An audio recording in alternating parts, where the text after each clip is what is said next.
everyone, Jason here, and I'm back with another Nanocoaster video. Today I'm going to be doing Nopuko from Lost Island Theme Park in Waterloo, Iowa. Nopuko is an SLC. This is typically a model I probably wouldn't buy. Definitely didn't love the coaster. I don't think most people do. Like I said, this is an SLC.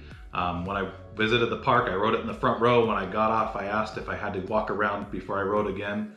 And the ride operator looked at me and said, "You want to ride again?" Like really confused, like no one had ever requested that before. And I did. I rode it in the back row as well. I actually rode it 3 or 4 times. It's definitely an SLC, which means it's a great layout and it's also very rough. So it's semi-fun. But anyways, like I said, this is Nopuko from Lost Island Theme Park. Now, a couple things with this model. First off, this box is bigger than any other Nanocoaster box. So the Madugani box is a standard box here. You can see the Nopuko box is about a ½ inch wider than the other one.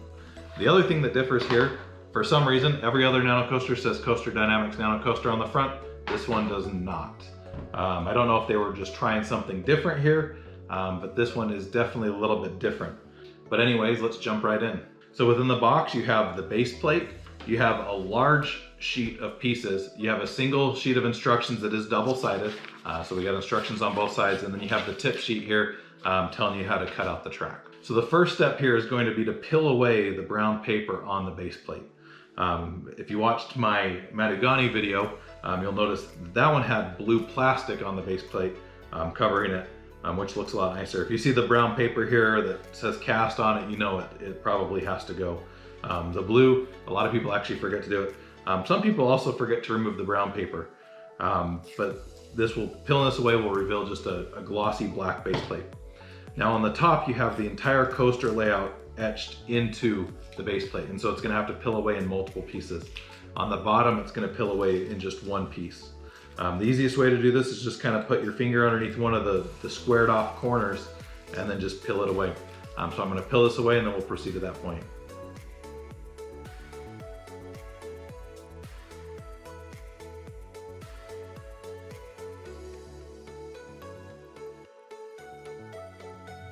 So there we have the base plate completely revealed, all of the brown paper peeled off, ready to start. Now, if you've seen my other videos, you know that the first step I like to do is I like to add a logo to the base plate. Within the kit, there is a little sign here that happens to have the Nopuko logo. It's gonna go right in the middle of this helix here at the end of the ride, but it's really small. I like to have something a little bit bigger. So here I have the Nopuko logo cut out in vinyl. If you wanna do this yourself, I do have the SVG of this down in the link below, and so you can go grab this. You can cut it out on any vinyl cutter, but I'm gonna hurry up and apply this to the base plate. One of the nice things with this model, every model you don't have a lot of extra space, so sometimes that dictates how big or small your extra logo can be, or if you even want to do one. This one actually allows it to be fairly large. Also, like Madugani, that one allowed it to be fairly large as well.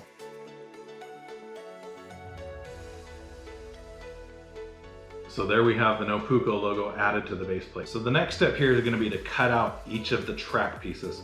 As you can see with this one, there are a lot of pieces, a lot of cuts to be made. The tip sheet recommends using nail clippers. I like to use flush edge wire cutters. I do have a link to these ones down below. I don't know if they're the best or not, but they've worked for me. This is the second pair I've used. I do have a link to these ones on Amazon, but really any flush edge wire cutters or craft cutters should work. When you're cutting, you want to be very careful that you try not to bend the track too much, and you also want to make sure you don't cut yourself. If you notice, around each of the track pieces, there's these little tabs that have to be cut. Those create very sharp edges, and so if you just catch one on your finger, it cuts your finger very easily. I'm still recovering from the Madugani one here. But I'm just going to begin and cut around each of these pieces very carefully and remove the pieces, and then we'll proceed at that point.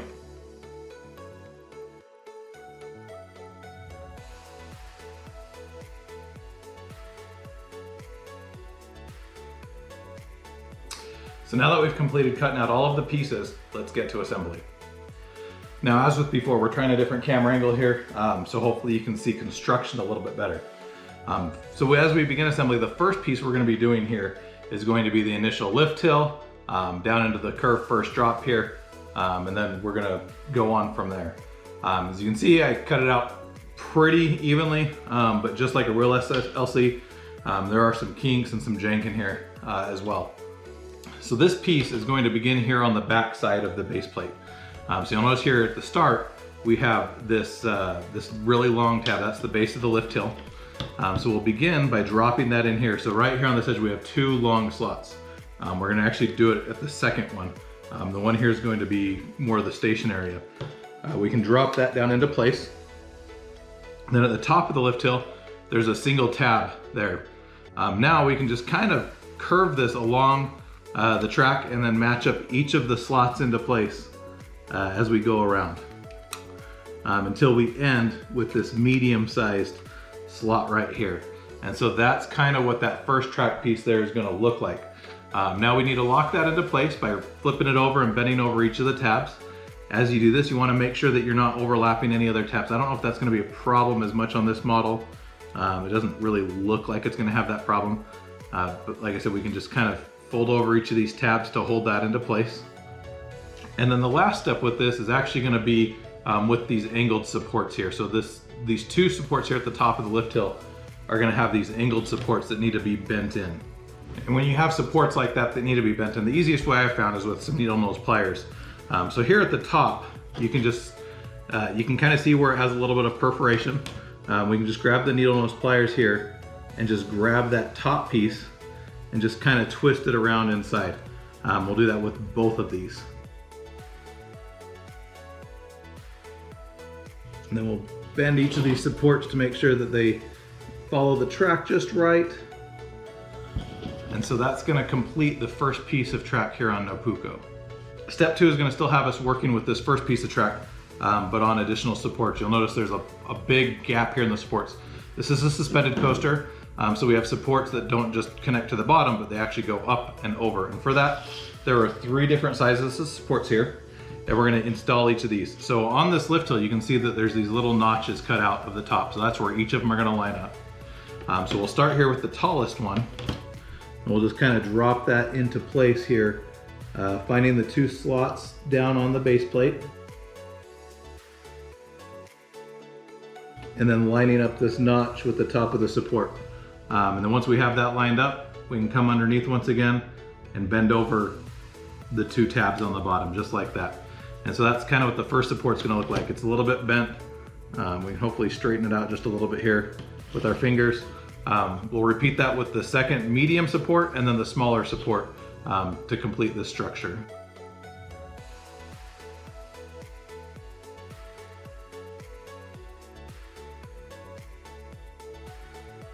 So there we have all 3 supports now in place. You'll notice they are bent a little bit. With this, I may actually grab my needle nose pliers here and just kind of come in here and try to straighten them out a little bit. Get rid of a few of the kinks. Like I said, it's gonna be near impossible to not have any bends in this at all. But you should be able to come in here with some pliers, like I said, and just kind of straighten each of these out a little bit. And so that's gonna complete step 2 of the Nopuko Nanocoaster model. Now step 3 is gonna be using this piece right here. It has 2 smaller tabs here on this end, 3 on this end with a medium tab here in the middle. And this piece is going to be going over this first track piece and then into the helix here. And so we're gonna start inside this first turnaround here.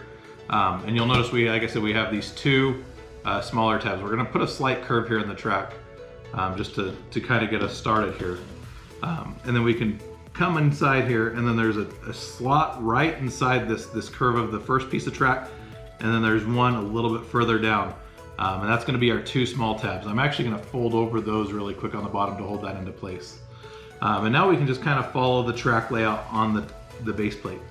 So this medium slot's gonna go right there, and then we're gonna curve into this helix, and then drop the last 3 individual slots into place on the helix there. Once we have all of those in place, we can bend them over once again on the bottom to hold them. And then we'll just kind of come here on top and just make sure that our track shaping is just right. Just following the track, occasionally you may get a few kinks in it, but we should be able to just come in here and kind of shape it. Sometimes I'll use batteries, so I'll take this D-cell battery and I'll just kind of roll it around here a little bit kind of get the curvature a little bit better. So that's going to complete step 3.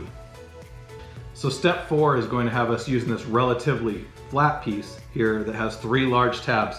So this is actually going to be the station area, into the brake run, and then all the way into the helix. So we're actually going to start here in the station at the base of the lift hill with this really long tab. And we'll just kind of drop that one down into place and bend over the tab on the bottom. And then we'll bend around here to this brake run area. This is, like I said, pretty straight, pretty flat, and drop that into place. And then we'll bend around one more time on this other corner and drop the last big slot into place. And then after that, the last thing to do is to line up the 2 smallest notches here and connect this to the helix. We'll drop the rest of these tabs down in place, fold it over and bend over the rest of them. And then come back on top and look at the track shaping. So you can see up in here, we kind of have it a little bit off. Also, this seam here isn't perfect. So once again, I'm gonna take just kind of a battery here and just kind of roll it against that. And we'll press the track against it just to kind of shape it into place. So that's gonna get us a little bit better of a connection there on the helix. Not perfect, but definitely better. And then, like I said, that goes down into the brake runs and then into the station. Also at the base of the lift hill, it was a little bit bent as well, so we're gonna just bend that a little bit into place, try to get that to line up. So that's gonna complete step 4. Now step 5 is gonna be utilizing this piece here that has kind of this little hooked turnaround here. And this is gonna be going down at this end of the base plate here. So here you can kind of see, it kind of goes into a straight area and then curves back this way. So at this top of the straight area is where this medium tab is actually gonna go on the hook. So we're gonna drop that down into place. Now we're actually gonna follow this curve around the base plate. So let's, once again, just grab the track and just kind of curve it around to the next slot. And then do the same thing here, continuing around the teardrop shape here, drop in the 3rd tab, and then just a little bit further, and we'll drop in the 4th tab as well. Make sure that's all the way pressed down, and then bend over each of these tabs underneath. And then once again, we're gonna have to do some track shaping. So I'm gonna take the D battery. It's actually a little bit too big. So here I'm gonna actually switch to a C cell battery and put it in here. And then we can kind of just use this to shape the curvature of this track around the circle. We'll also make sure the supports once again line up with the engraved track layout there on the base plate. Make sure it all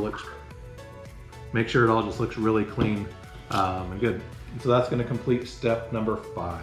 So step number 6 is going to continue with this piece here. Has a longer tab and a little tab. It's a little bit more of a wavy piece as well.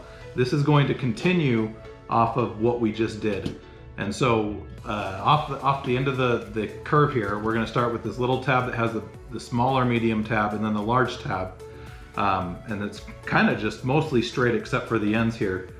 So like I said, we'll just continue where we left off the last piece and drop the small tab down into place. And then we'll line up the medium and the big tab as well. And then curve around to this last small tab and drop it down in.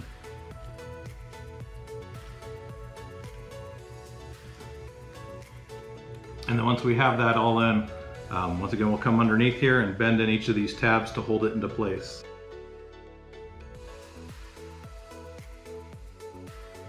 And then once again, check the connection points on the ends, as well as the shaping.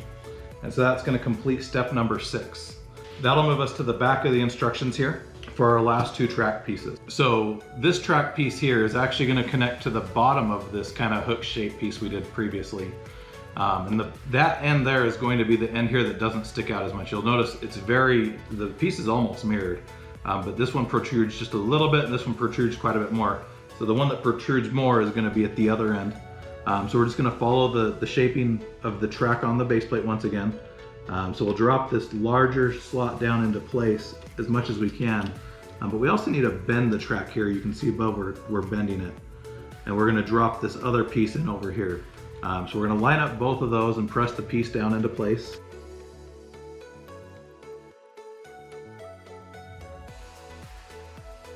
And then once again, we'll bend over the tabs underneath to hold it.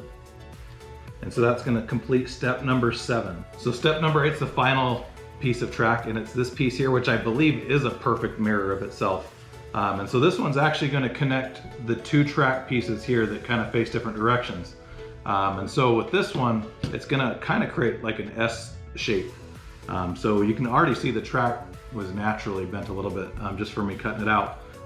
That was accidental, but it actually works out where we can leave off from the previous track piece. And then this middle support here is going to drop into a little support. And then at the other end, we'll drop the other medium support into place as well. And then we'll bend over the tabs underneath for all three of those tabs. And now we just need to go through the rest of the track and just make sure everything's kind of lining up. You may have to do a little bit of bending, but that's going to complete the track layout there for Nopuko. Now there's just two pieces remaining here. The last two pieces are going to be the station building and the sign. Just like any other Nano coaster, if you've done any of them, you basically have this house looking building that's going to be your station. You just kind of bend it into place, and then we'll come over here and drop the two tabs down into place, fold over the tabs on the bottom, and then with the sign, there's actually a spot here in the helix for it, so we'll drop it down into place. I like to bend it backwards just a little bit and then fold over the tab underneath. And so that's going to complete Nopuko from Lost Island. Now, if you've seen any of my other models, you know that the last thing I like to do is to add a felt bottom. This is not included in the kit. But if you look, you have all of these tabs here on the bottom that they kind of scratch the surface as you slide your model around. And they're not exactly held into place extremely well. I mean, they're bent over. It's probably not going to fall out, but it can get damaged. So I like to get this felt from Amazon. This is available for relatively cheap. I think it's $9 for a 10-pack, and you can usually get multiple models out of each piece of felt. And so with this, we'll basically come here on the bottom, and I like to try to line up a couple of sides if possible. With this one, it actually doesn't appear to be exactly possible. It's not exactly squared off, so we can line up probably the longest side here and get that. And then we'll take a pen and we'll just kind of trace around the rest of it. And then we'll take our scissors and we'll just kind of cut around just inside of the outline that we created. It's easier if you just have the felt a little bit smaller than the model. That way you don't have any overhang. If you do have overhang afterwards, you can trim it up a little bit, but there aren't any tabs right at the very edge. And so doing it this way just makes it look a little bit more polished and is a little bit easier to do.